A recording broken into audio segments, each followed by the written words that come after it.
Tonight on Mac to the Future, this is number 58. It's the Happy Birthday iMac show. The iMac turns 20, so it still can't legally drink. TV on the Apple TV, the App Store crackdown on location information, and Canalys is at it again with even more doom talk. It's the Mac to the Future show. Go, Livecast something.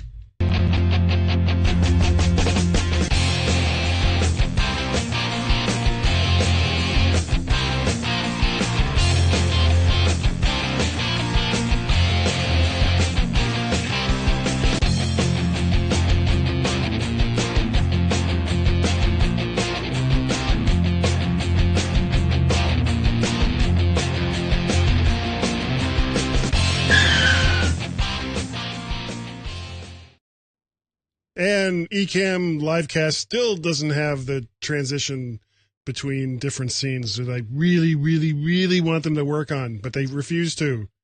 How's everyone doing tonight? This is episode number 58. 58 of these have now gone out live and pre-recorded. If you're watching this at 8 o'clock on a Wednesday, it is live. If you're watching it any other time, we already did it. So, it's all on you at that point. And as usual, I have my cohort in crime for the Mac to the Future livecast. It is Mr. Warren Sklar. How are you today, sir? Oh, there you are. Yeah. Hey. How are you? I'm live. Good. And me, I don't have my makeup on. Wouldn't help me. It doesn't help me either. I'm excellent. Busy, actually busy week, but good. Good, well, busy. This weekend, my son's girlfriend is graduating from college. We're going to attend that. And then the weekend after that, I actually won't be on. I'll be on this show because it's on a Wednesday. But the weekend after that, we're going down to North Carolina for a family reunion with my wife's family.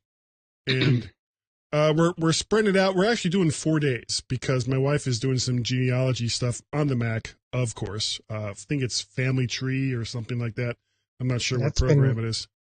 It's been around as long as I've been around almost. Yeah, I know. Which is a long time. A very, very, very long time. That was probably one of the first software titles out there. Literally for either Mac or PC. For genealogy kind of stuff? The Family Tree. Yeah, the actual Family Tree software. I think it's been around since the dawn of software. Okay. Oh, now you're blurry.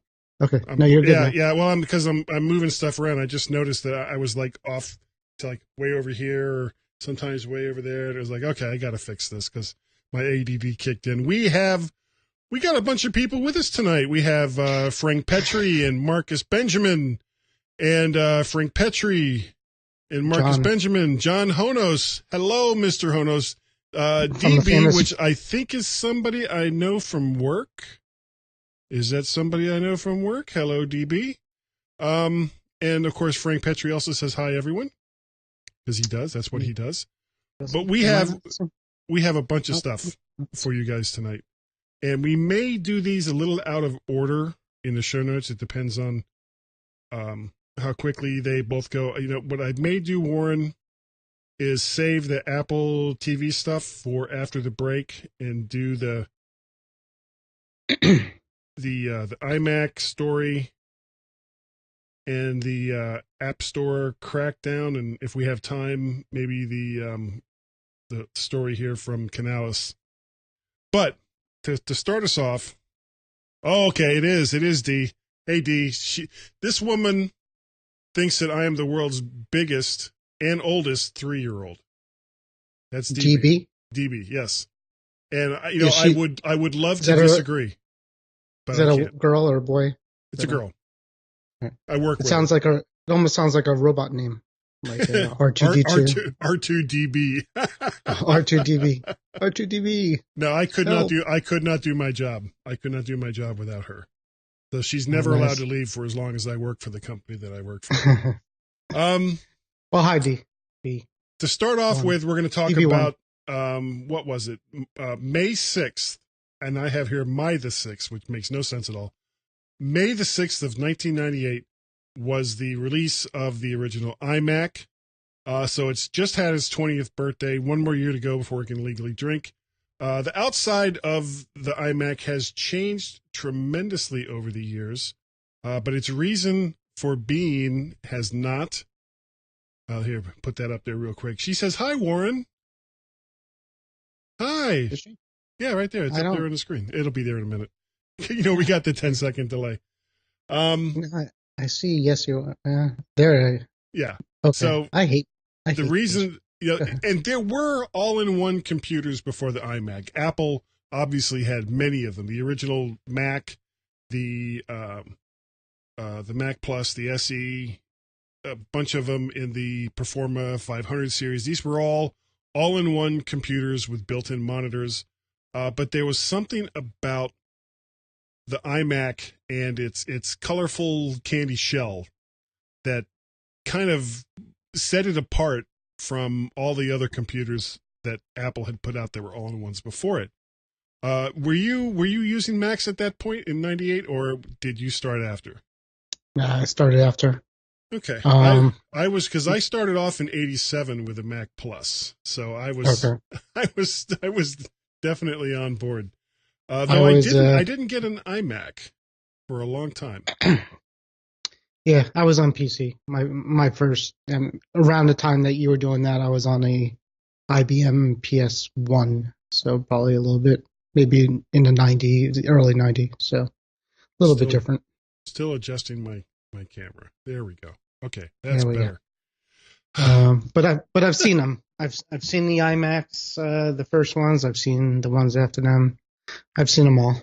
But now, I got some for my kids. My sons were born in 94 and 96, so they were relatively young when the iMacs came out, and it was the perfect computer for them. Really hard to break. I mean, these were tough little suckers.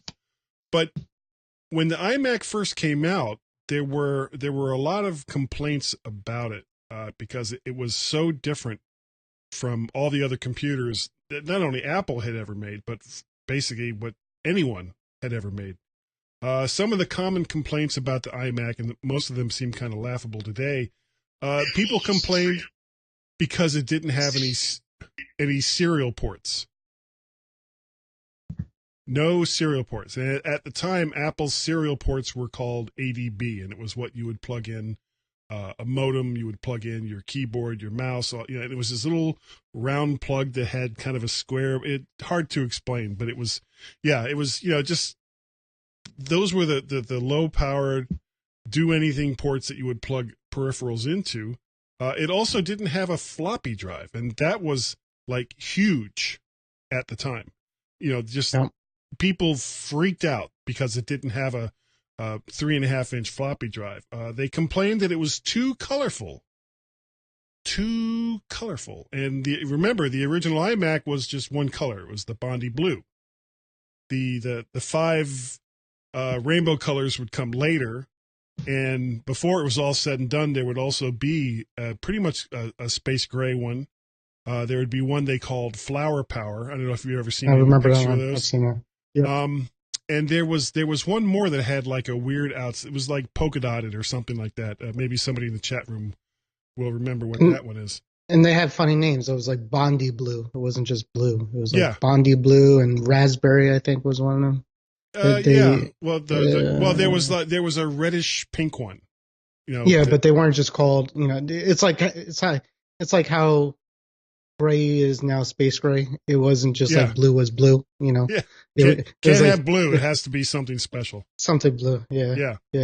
It also couldn't run Windows, which no Mac could do very well since they used PowerPC processors instead of Intel. Now they did have something, and Apple wasn't the first company to use this port, but they were probably the only company that made it kind of front and center with one of their major computers being the iMac, and it was USB.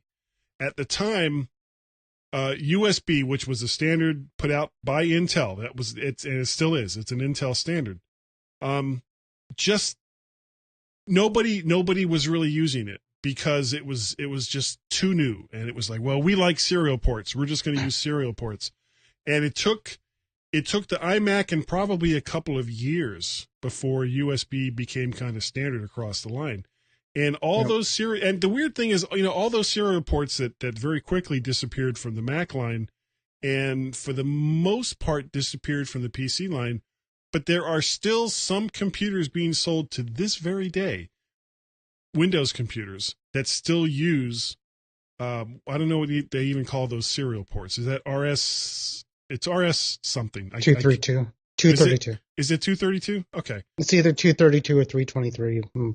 Yeah, something like that. It's irrelevant because hardly anybody makes peripherals for it anymore, and I can't understand why they still use it. And it was same in the PC, but it was around the same time. The PCs didn't have USB either, and they had what they had was a serial port, which was kind of it was smaller than the Mac version. It was 25 pin. Right. And then they had the printer parallel port, which looked more like a Mac serial port. It was larger, and had more pins than that. But didn't it also have? I mean, it was very, very similar to the Apple ADB port, wasn't it? I mean, it had like a round top, and then it like did this concave in and then down, and then it was almost like a U or like a upside down D, and then there was like a little thing on the bottom, because that's what I remember the Apple ports being like. PCs didn't have that. PC had it had a PS2 port for the mouse and keyboard at some point. Before that, it was a serial port for the mouse because the PS2 port was new. Right. The serial port was hexagon-ish, and I probably have one. And the printer port was the same shape, just longer. So they weren't really curved, but they were more square. Okay. And then, of course, the biggest complaint that a lot of people had is they talked about how crappy the keyboard and mouse was. Okay, well, there was one legitimate complaint. With the iMac was introduced probably the absolute worst mouse ever created in the history of mice, and it was the infamous hockey puck mouse. The puck. Yeah. Oh my God. Now, I was never, ever a fan of Apple's mice. I always had third party, because for a long time, Apple mice had just one button. You couldn't get, even when the operating system supported right click, which I think started with either System 7 or System 8, Apple was still selling people a mouse that only had one button. And it was many years before they did something different. And there were several companies that sold multiple button mice, most of them, 2 buttons with the Apple ADB port on it so that you could plug it into a Mac. And of course, they were ridiculously expensive because the Mac market, especially in the 90s, was so small that, they had to make up the money for having a different standard on the shelves. So they charged Apple people more for their peripherals than what they would charge for Windows people. Yeah. Awful mouse. Was it the puck? But the puck was USB, if I remember, yes. Or it was at some point. No, from the very beginning, it was USB. Yeah. So when I worked at the Apple specialty store, which I don't work at anymore, we had one of them in the back. So when we would configure computers for customers, sometimes we couldn't find the real mice, and the owner would say a good one. So the owner would say, just use that one. And it was the puck. And I'm like, literally like pushing it. It didn't track right. So I'm like kind of pushing.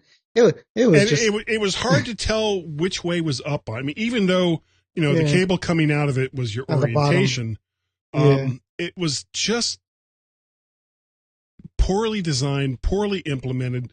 The mouse ball on it never, I mean, you were constantly having to clean that sucker because it just never worked right. It's awful.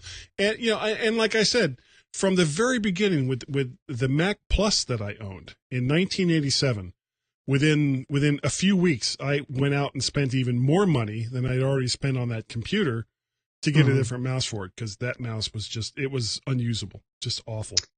Yeah, the PC market wasn't that much better. Some of the mice were a little better than others. And Frank brings up a good point. But the trackballs were big. He used a trackball, and I remember when those first were coming out, and that was definitely the way to go for probably about 5 years. There was a 5-year period where everybody wanted a trackball. I still use one. This is my Logitech 570M or something like that. It's a Bluetooth trackball, and it's only really for right-handed people. I think they used to sell one where the ball was on the other side for left-handed people, but I mean, this is what I have used. I had the wired version before this one. This is what I've used for probably 15 years. From the moment it's always fun. It's always fun to take those and turn it upside down and pretend it's the mouse ball. Oh wait, I have never even tried that before. Let's see. You can. That one you probably can't, but because it's sideways, but the one's on top, it's a big mouse ball. How many mice would you say you owned in your lifespan? I'm trying to think. How many mice? Usually, because I keep my computers for 4 to 5 years, I'll probably go through 2 or 3 of these trackballs over that time, because eventually, I mean, I'm not going to take the thing apart here live on the air, but if you take this ball out, there's like 3 little pressure points that this sits on, so that it'll move the cursor around, and eventually those get worn down, or they get clogged up, because I've talked to you off the air with the door open and the cats having free roam of the house. And if I'm sitting in this chair and that door is open, the cats will come in and they will get in my lap and they will crawl all over here. So this thing gets clogged up with cat hair and God knows what else. Yeah. And so I have to push the ball out and, clean the little pressure points so that I could use it again. But I love this thing. I have actually tried other trackballs over the years, but I always keep coming back to this one. The only thing that kind of pisses me off about what Logitech and I know we're going completely off topic here. Is that most of them aren't Bluetooth. They all use these little dongles that you have to use in a USB port. And it's like some proprietary that's a Logitech wireless standard. Yeah, but there's other companies that do it too. Mostly Logitech, because they have that they call it a unified receiver. It's the unified something receiver, and basically they got smart with it, and basically you can now go in there and program that to connect to different devices, whereas when they first came out, you had to have one the receiver for each. Was port, and you would never know which one was. After like about a month, you were like, "Is this one go to the mouse?" And then you would lose it, and then that would be the end of the keyboard. Yeah, then you had to get something else. So but now, I mean, basically, if you have multiple Logitech devices, you can just use that one dongle. But it still pisses me off because there's absolutely no reason for it. For God's sake, Logitech, just use freaking Bluetooth, okay? Is that so hard? Is it really that difficult? Just use Bluetooth. Yeah, there's some reasons. I think their version of it runs a little bit faster than Bluetooth, and for computers that don't have Bluetooth, you can still use it. So, what computers don't have Bluetooth now? Every computer has at least Bluetooth 2.0, and for things like mice and keyboards and relatively dumb peripherals like that, Bluetooth of almost any stripe is good enough. And the fact that I have to use one of my oh so precious USB ports to put this dongle in just pisses me off. Oh, it's even more fun on the new MacBooks if you try to do that, because you don't have. Yeah, all you got is USB-C. you have to use an adapter. But yeah, no, I'm good with my trackpads now. I kind of got out of the mouse game. I'm out of the mouse game now, so I'm in a trackpad game, so I'm good with that. Okay, well, we're gonna talk about the Apple TV stuff after the break, but I did want to talk about this. There's currently a big crackdown on apps in the iTunes App Store in regards to apps that use locations, and on most of them, there'll be like a little box, like you'll be playing some game, or you'll have a contacts app, or God knows what, and they'll come up and say, oh well, I need access to your location in order to do this or this. And most people don't even think about it. They just say, oh, okay, and then off they go, and now this application knows exactly where you are and reports that back. I mean, that's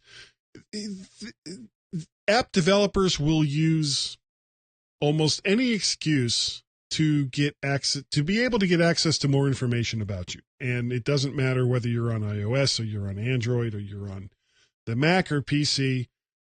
Information about you is the name of the game, because all that is sellable. Well, because of a little something going on in the European Union known as GDPR, or General Data Protection Regulation, doesn't it just rolls right off the tongue? Apple is informing app developers that any app that discloses the location of the user must be by the consent of the user and must be clearly stated and explained what that data will be used for. And their crackdown on these applications is most likely due to the GDPR, as I was saying. Now, the language that's used in these emails to developers are based in two sections of the Apple's App Store agreement with said developers, and I'm sure most developers never read. Legal 5.1.1 and Legal 5.1.2, which reads, the app transmits user location data to third parties without express consent from the user and for unapproved purposes. You may not use or transmit someone's personal data without first obtaining their permission and providing access to information about how and where the data will be used. They have to give that to the user? Yes. Is that what they're saying? Yes. This is a regulation that is now in effect, or will soon be in effect in Europe. So how's that even going to, so when you install Facebook and it wants your location service, it's going to say, we want your location because we just do. Yeah. But what? Even if they say that, I mean, that would meet the guidelines that Apple is giving. But if you say something like that, chances are most users will be like, no, and turn it off. I mean, some apps use your location for a lot of stuff. Facebook, Instagram, things like that. Waze, definitely. Okay, Waze, yeah, but things like that. Things like navigation apps, and I want to see where I am in this airport, or I want to find the dress in the mall, or the shirt, or whatever it is. It relies on knowing where you are in relation to where these other things are, so that they can say, oh, okay, you need to go that way. That kind of use in applications makes sense. But if you have a contact application, and the contact application says, well, I need access to your location data, it's like, why do you need access? Why do you need to know where I am to give me my sister's telephone number?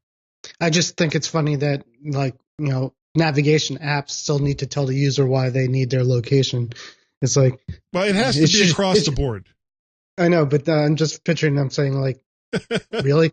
Yeah, really? Because I can't work if you don't give me this information. I can't work in these conditions. You know what? You say no and don't allow me location. You may as well just take I'm not going to tell you anything. I'm not telling you where to go. You know what? Yeah. Make a left. Whatever. We're gonna start from Saskatchewan and work our way from there, and we don't care where you go at that point.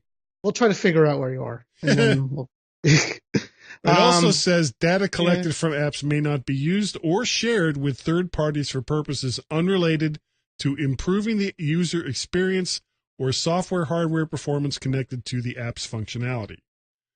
Now, you can kind of see where the consequences for this, where this is going to go. because location is such important data for a lot of these developers to share with other people,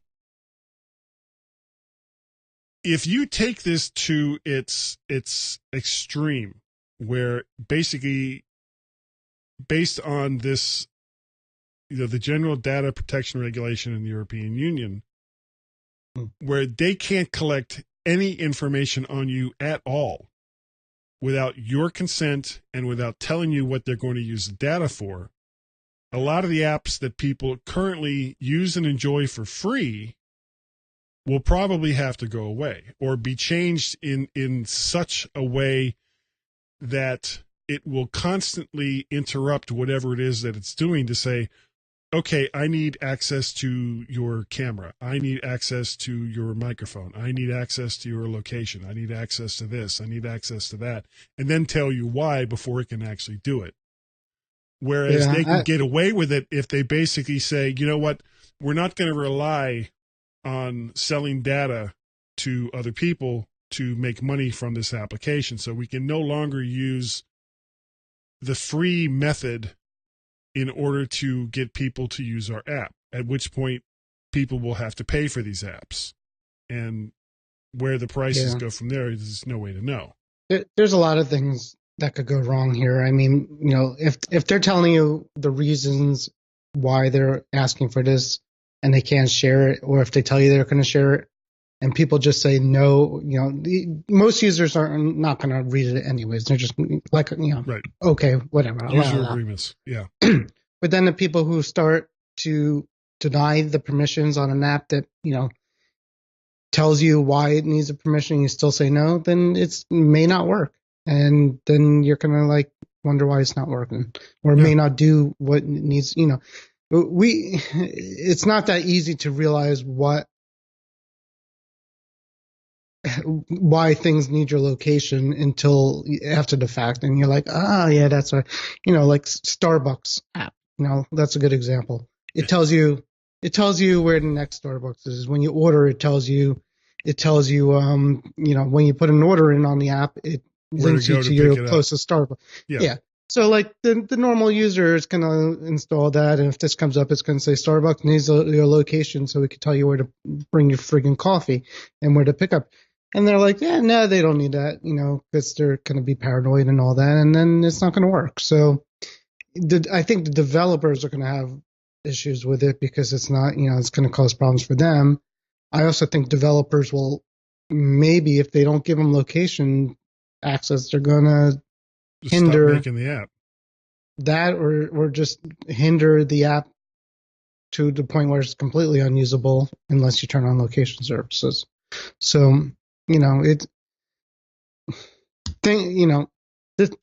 phone's on you all the time. It stays with you. You're using the phone to find things around you and to do things around you. It needs to know what's going on around you. For a lot of things. I mean, there's a lot of things that need it. Games, you mentioned games. I don't think games should need it, but you never know. I don't know. It's possible.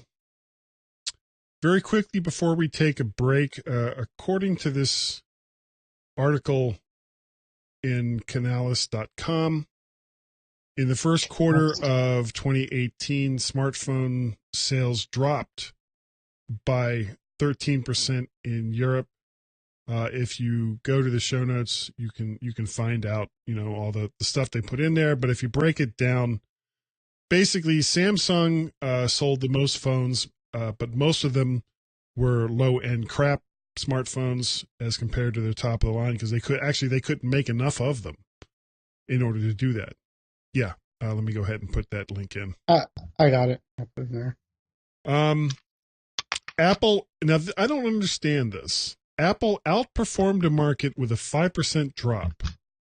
How do you outperform the market that's, unless they're saying, well, the rest of the market was down by an average of 13%, so Apple being down 5% meant that they outperformed the market. But if you look at the data that's in the article, there's 2 or 3 companies, relatively newcomers, that have come along, and because they started from zero, their percentages are like astronomical, 999% growth in Q1 because they weren't there in Q4.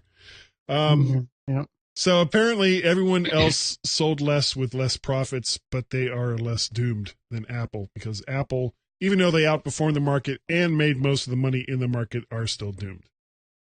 Europe, because they just are. Europe is a hard thing to gauge too, because this is all in Europe. In Europe, there's a lot of countries in Europe, and not all of them are into iPhones, and that's part of it. A lot of countries, some of them can't even get iPhones, or if they do, they where was I was in Barcelona, didn't even have an Apple store, I think, or maybe they just got it. They just got it, but Apple Pay was going. They're just behind. A lot of these countries are behind. So, well, Ireland, as far as I know, still doesn't have an Apple store.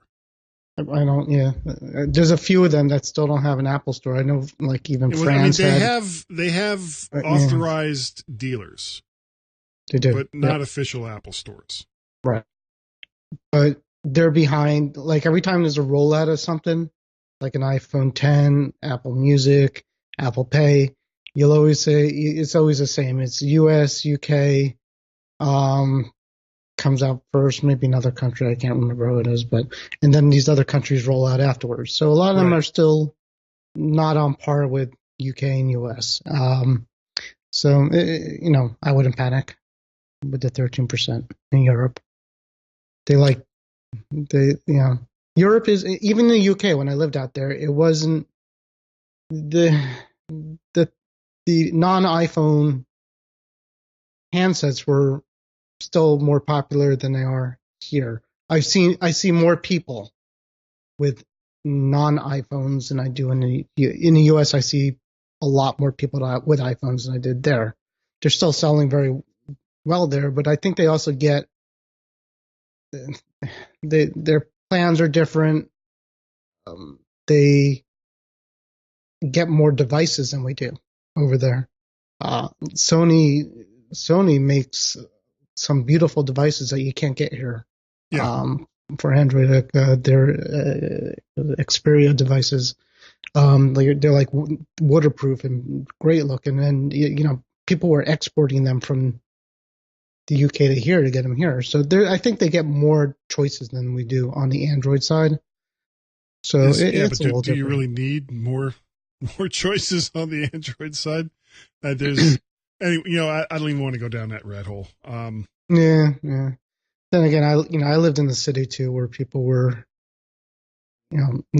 probably living in poverty and couldn't afford, because everything was so expensive there. Like, people were having problems paying rent. So yeah. I think those kind of people were not so much worried about having the latest and the best phone.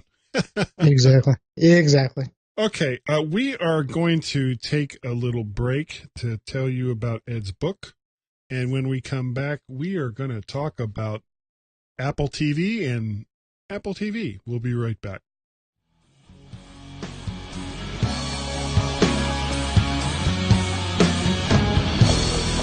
Are you a new Mac user or an old hand? Wish you could know the ins and outs, keyboard shortcuts, or hidden tips and tricks to make you more efficient using your favorite computer? Hey, it's your lucky day, because Edward Eisen has written a great guide to knowing more about the Mac and the OS that it runs on. It's called This is the Light Side, and it's available through Apple's iBookstore or with Amazon. Better yet, it's not a stuffy old book that gathers dust on the shelf once the next operating system is released, because it's an e-book that you can look at any time you want. It won't get outdated because it's continuously being updated. Information on setting up your new Mac, installing and getting rid of applications, security settings and what to look out for, keyboard shortcuts, some basic app recommendations, how to use Windows on your Mac, if you really want to, that is, advanced topics, searching, using iCloud, and much more. All this for a mere 99 cents. Go to the iBookstore or Amazon and check out Edward Eisen's This Is the Light Side. It's the book you want on your virtual shelf.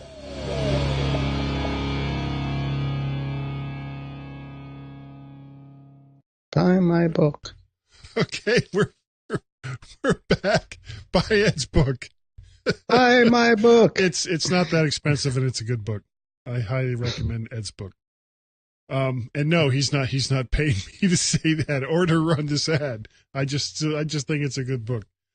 There was a story in Cult of Mac. Warren, would you put that link up there? And it was basically talking about the television shows that Apple is in the process of working on that they will eventually put out for us. And there's like 13 of them. 13 shows. And there's the link to the Cult of Mac story. The first one of these 13 shows is Amazing Stories. This is a reboot of the Steven Spielberg series, so it's sort of Twilight Zone meets Outer Limits meets... Did you see them growing up? Back in the day when they were first out? I'm trying to remember when that was. What year was that show out? The answer is no. I was working as a camp counselor. So, I mean, there was a few that I remember, and the one famous one I remember is the guy was, there was a pilot, and he was in the war, and I guess these planes back then had like almost like a window underneath the plane. It was a turret. It was a gun turret. Yeah. Turn up. But it turns out their landing gear was broken, and they weren't able to land without smushing him. The guy that was in there. So in the Amazing Story, he was an artist, and what did he do? He took out like a magical pad and paper and started drawing stuff while he was in there, and all of a sudden these big rubber cartoony wheels showed up on the plane's bottom. Oh, really? And it was kind of cool. So it was kind of like it was that kind of like, it was a less scary Twilight Zone. Well, there's a show on right now. Black Onion is what's coming to mind, but that's not the name of the show. It's from the UK. Maybe somebody that's watching this will be able to tell me. I can't remember the name of the show, but it's the same kind of thing. It has to do with some of the horror stories in regards to technology, and if you take technology to the nth degree, what are the things that that we should worry about as a society in regards to technology? And the only one of that show I've watched was kind of the Star Trek takeoff, except it was with this guy who had created this like virtual world that everybody was jacked into. They thought it was like the greatest thing ever. But he was like a super nerd, and nobody really liked him. He was kind of shuffled off while, the people that actually ran the business were the ones that were really in control. But he had taken like a private server and made this like Star Trek show. And he always knew when all these people that kind of picked on him or ignored him were jacked in, and he would bring them into his world without them realizing it and completely screw with them. I mean, just do terrible things to them. And of course, like, in most shows like this that are, he gets his comeuppance at the end. So, yay. But, so it's like a Matrix, like a Matrix. But see, that was only one episode. It wasn't right. It wasn't like, the entire series was like that, or it was based on that scenario. But there's supposed to be like different stories for each week. There's also a couple of shows from a production company that's being run by Reese Witherspoon, if people know who she is.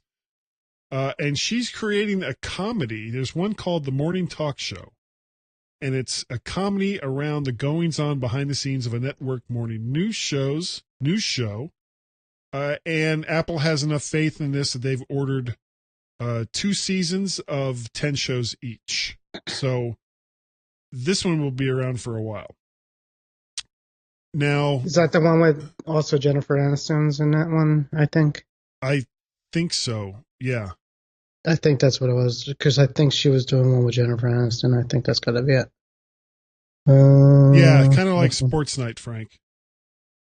And then there's another one also from Reese Witherspoon that's supposed to star Kristen Wiig. Okay. Kristen Wiig. It's a comedy, and not a whole lot is known about it. It's supposed to be based on Curtis Sittenfeld's short story collection, You Think It, I'll Say It, which I have no idea what that is. I've never heard of that before.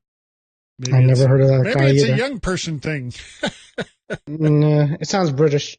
Yeah, maybe. Then there's a third Reese Witherspoon show. She's busy. Is going. Yeah, it is. That's going to, or at least the people that work for her are. Octavia Spencer. It's supposed to be a cold case murder investigation with a serial-like podcasting team. That actually sounds kind of like an interesting concept, depending on how they do it. I don't know if you ever listened to Serial. I've heard about it, but I never did. No. Okay, I was instantly hooked. It was all. Yeah. I think it was supposed to all be true. Then there's another show called Little America, which is like a fish out of water comedy about a family that's just arriving in the United States, and all the wacky goings on that happens when people from other kinds of countries and other kinds of lives end up in the melting pot that is the United States. Thank you. It's a whole bunch of these. Oh my god! Yeah. Then there's a Stephen Knight badass sci-fi show. That was, if you look at the information that was in this Cult of Max story, I kind of condensed it down to its lowest denominator.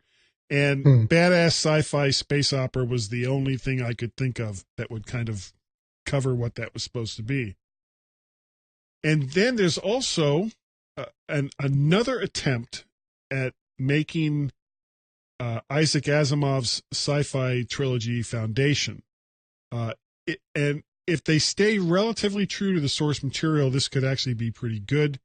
A civilization based on the writings of a man who could see the future before it unfolded, both good and bad. And for people who like to read, I highly recommend the 3 Foundation books. They were just outstanding. I haven't read them myself in a long time, but having seen this has made me want to go, I think I still got those on my shelf. I'm going to pull those out and read them again. There's a cartoon from the Bob's Burger crew about a bunch of people living in or near Central Park who save the park and the world.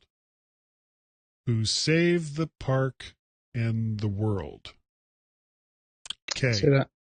Yeah.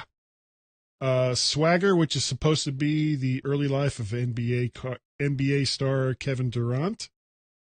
And then Ronald D. Moore, if you know who that is, he was the brains behind the latest version of Battlestar Galactica, which had 3 amazing seasons and 1 season where I just sat there the whole time going, Huh? I didn't see it. I felt like a cat confronted with something that just doesn't make any sense to a cat mind. And anytime cats run into that, they just kind of stop and look and go, huh? What the hell is this? I think that's the TV show that doesn't want to go on anymore, and this is how they get rid of you. So. Well, this is supposed to be what would have happened if the U.S. and Russia's space race from the 60s had never ended. And I guess it's supposed to be, set in modern times, and what would technology be like if that had happened? Then there is, who M. Night Shyamalan is, right? Oh, I'm from Philly. Of course, Dinga Danga Bing Bang. I live near Philly. Of course, I know. Okay, well, he's supposed to have. It's this new series that is basically I love this. The twisted tale of a laundromat, restaurant, sports memorabilia store.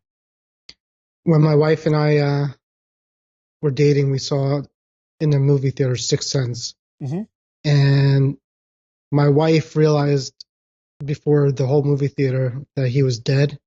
At that point, when Bruce Willis realized that he was dead, like about 2 minutes, she shouts out, "Oh my God, he's dead!" And the whole And theater everybody's was like, "Oh, spoilers! Well, it was 2 minutes. Spoilers!" Yeah. Actually, it was like the first weekend of it, so nobody knew. I saw This was before the internet too. Nobody, yeah, we didn't know this it stuff. would have been all over Twitter now. Oh yeah, she would have been totally luckily publicly shamed. there was no spoilers back then because we couldn't do that. Have you seen Infinity War yet? Avengers Infinity War? I did. I put a thing out on Facebook. I don't know if Yeah, you I saw didn't it. read it. Yeah, I saw people getting on your case about it. Yeah, So. it was like I just saw Avengers Infinity War. Why did they have to kill Wonder Woman? Why?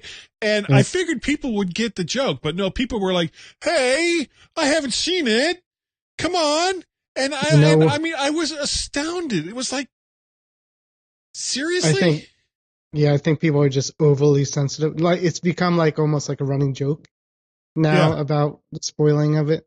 And we're not going to, we're not going to talk about the movie, but for people who don't understand, Wonder Woman's not from Avengers. The Avengers is a Marvel Comics, and all of the characters in Avengers Infinity War are Marvel characters. We know. Yes. Wonder Woman is not a Marvel character. She's a DC character in the same universe with Superman and Batman and the Flash and Aquaman and all the rest of those. She's never going to be in those movies. She would never be in the Avengers. And yes. And I actually had people give me a hard time about this. And it was like, yeah, I'm just laughing when I saw it. I'm like, it's like again, it's become more of a joke and a thing to say that you're going to spoil the movie than to actually spoil the movie. Yeah, that's more of the joke at this point. So, but it was good. If you haven't seen it, go see it. Yeah, it was good. There's a Damien Chazelle series. Don't know that person. Don't know. It's a mystery show, and I seriously not only do I not know anything about it, but the person who wrote the article for the Cult of Mac knew nothing about it. So I don't even. It's a real mystery. This might be great. Yeah, this could be the best show ever. Show that nobody knows heard of. The last show that they have here listed was a show that is tentatively titled Homes, which is the homes of really rich people with tech that only your grandkids will be able to afford 50 years from now. I could get into that. Yeah. So I don't know. Frankly, the whole lifestyles of the rich and famous thing just screams to me of class envy. And it's like, for God's sake, just live your own life. Don't worry about what other people are doing. Do the best you can with what you get. If don't I'm reading be it envious right, of other people. I don't think it's going to be like that. If I'm guessing, it's going to be kind of like a home improvement show with technology, like how people are adding the technology projects to their house and automating things like that.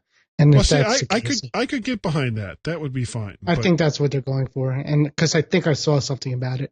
If it's the whole, here I am at the helm of Sylvester Stallone, and look, he has 50 cars, not one, not two, but 50 cars. It's like, no, I'm not saying that. Okay, I hope not. It doesn't seem like an Apple thing to do. So yeah, it's gonna be a commercial for Siri, probably. Speaking of commercials, Warren, did you know that on July 21st and July 22nd that there is an event going on? I've heard something like that. Yeah, it's called MacStock.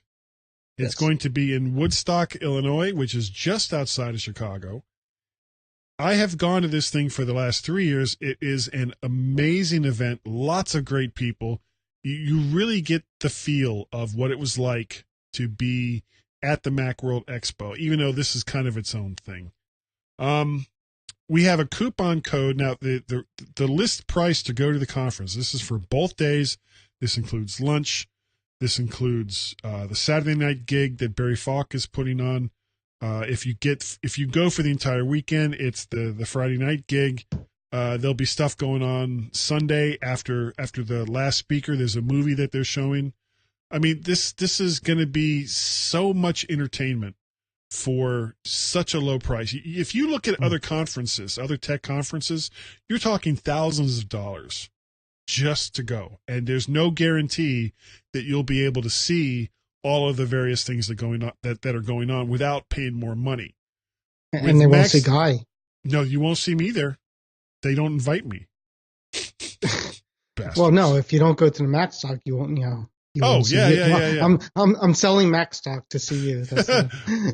And Guy. Yeah. Hey, I'll be there. So there's your incentive right there. So anyway, the conference is $249, but with using the coupon code, all one word, my Mac, you will get $70 off that price right there. So it reduces your price down to $179 for 2 days of a fantastic conference. If you're going to be anywhere in the Chicago area, if you live near the Chicago area, you need to go to this conference. It is going to be so much fun. Tim and I are going to be doing the My Mac Game Show quiz. We have Dr.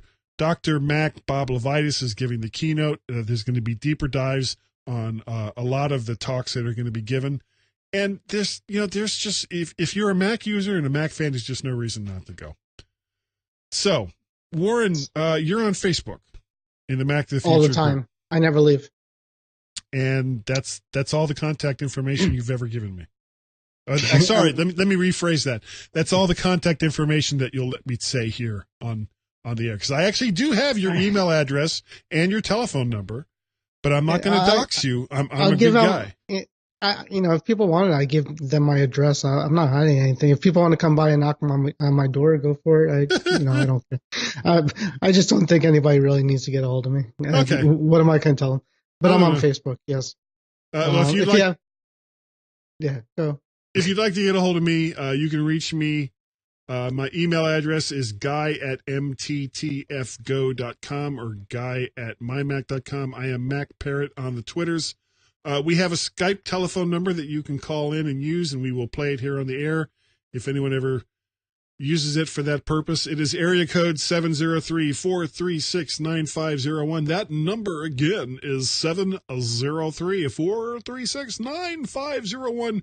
Call it collect, call it direct, but call it today. Yeah. So, almost forgot. If you would like to help out in the creation of all of this, the various things that we do here, Mac the Future and My Mac and Guy's Daily Drive, I am on Patreon. You can find me at Patreon at MacParrot. You can buy me a coffee over there at ko-fi.com, ko-fi.com/MacParrot. There's a theme. There's a theme there. MacParrot. It's a branding thing. MacParrot. One day I'm going to ask you about that, but not today. About what? Why MacParrot? Well, it's actually very simple. I like Macs, and I'm a Jimmy Buffett fan. Oh, okay. That's it. That's it. I was expecting the way you were. I was expecting a 20-minute conversation. No. It's really very simple. But the weird thing, we can stretch this out a little bit. The weird thing is, people hear Mac Parrot and they think, well, you're a Mac fan and you're just parroting whatever Apple says. Blah blah. It's like, no, I like Macs and I like Jimmy Buffett.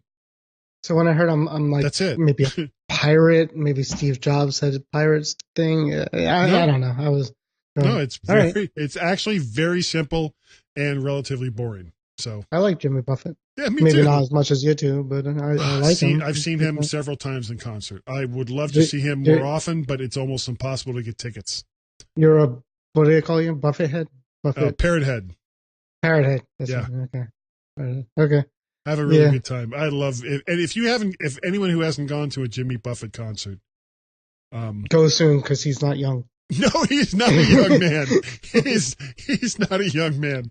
If you haven't been to one, your time's running out. Yeah. It's kind of like, I want to see the Rolling Stones so bad. Well, yeah, they still tour, but you probably should go now rather than later, because now they're kind of wheeling them out in wheelchairs. Yeah, they're the strolling bones, more or less.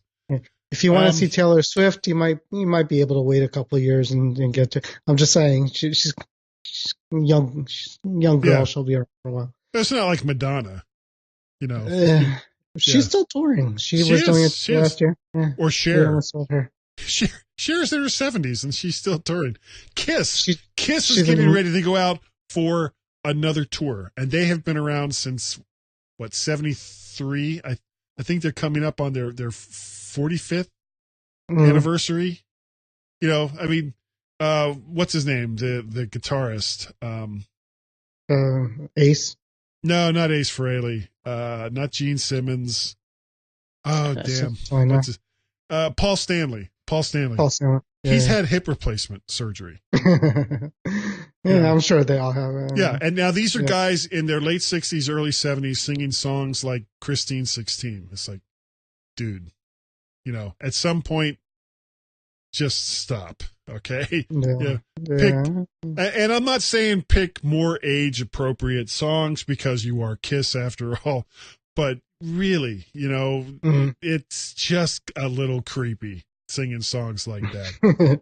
Anyway, she's 16 and sexy, Christine, and I'm going to jail. 16. I'm going to jail. I gotta have her. Oh, it's just wrong. It's just wrong. Anyway, that's all we got. You got a picture of me singing this 50 years ago. 50 years ago. It was more age appropriate. That is all we have for this evening. Thanks to everyone who has either been here live with us or is going to download and watch this craziness later. We really, really do appreciate the fact that you have taken the time to download and listen and or watch the Mac to the Future Livecast Go, or is it Mac to the Future Go Livecast, whichever one. Thank you, Warren, for coming on again with me on a taking time out of your Wednesday night. I appreciate it. No problem. Thanks for having me. And that is going to do it. So, Warren, if oh, damn it. What was I going to say? Oh, that's right. Say good night, Warren. Say good night, Warren. Good night, Warren. Bye, everybody.